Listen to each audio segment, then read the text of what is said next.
Saudara-saudariku yang dikasihi Tuhan, Shalom, salam damai sejahtera untuk Anda semua, dan selamat bertemu kembali dalam Renungan Harian Katolik. Hari ini gereja mengajak kita untuk merayakan peringatan wajib Santo Maximilianus Maria Kolbe.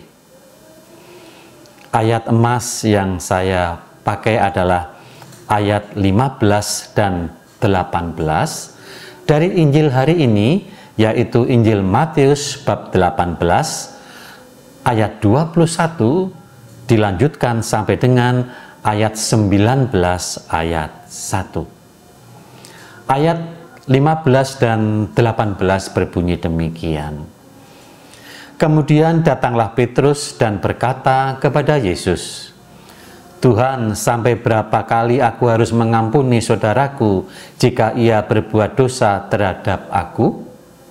Sampai 7 kalikah?" Yesus berkata kepadanya, "Bukan, aku berkata kepadamu, bukan sampai 7 kali, melainkan sampai 70 kali 7 kali. Untuk memahami Injil hari ini, bait pengantar Injil mengarahkan kita dengan kalimat ini.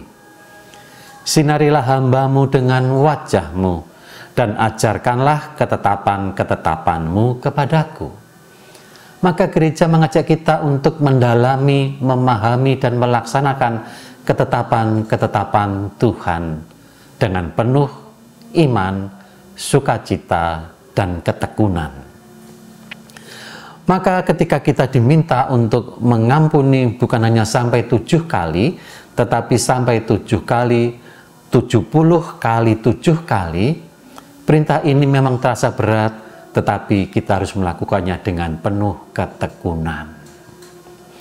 Mari kita belajar bagaimana Santo Maximilianus Maria Kolbe yang hari ini kita rayakan, seorang martir di zaman Nazi. Ketika ada seorang ayah yang akan menerima hukuman mati, padahal dia masih mempunyai keluarga, dia masih mempunyai anak, maka dengan sukarela Maximilianus Maria Kolbe menggantikan posisi ayah yang akan menerima hukuman mati itu. Dan itulah yang sebetulnya mau disampaikan juga kepada kita. Pengampunan itu bukan soal angka, tetapi lebih lagi pengampunan itu adalah soal keselamatan. Bukankah pengampunan itu berkaitan dengan menerima warisan surga? Ketika kita tidak diampuni, bagaimana kita bisa menerima warisan surga? Maka mari kita melihat pengampunan jangan hanya soal angka,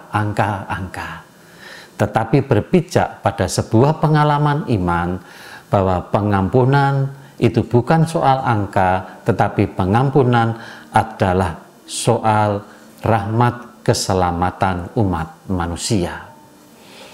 Maka mari kita melihat kembali pemahaman kita tentang pengampunan ini. Mari kita mengampuni bukan berdasarkan angka. Kalau itu kita lakukan, maka beratlah dalam melakukannya. Tetapi kalau pengampunan dilaksanakan dalam rangka saling menyelamatkan, saling menjaga untuk menerima kerajaan surga, disitulah pengampunan itu menjadi lebih mudah dilaksanakan, menjadi lebih mudah dilakukan dengan sukacita. Shalom.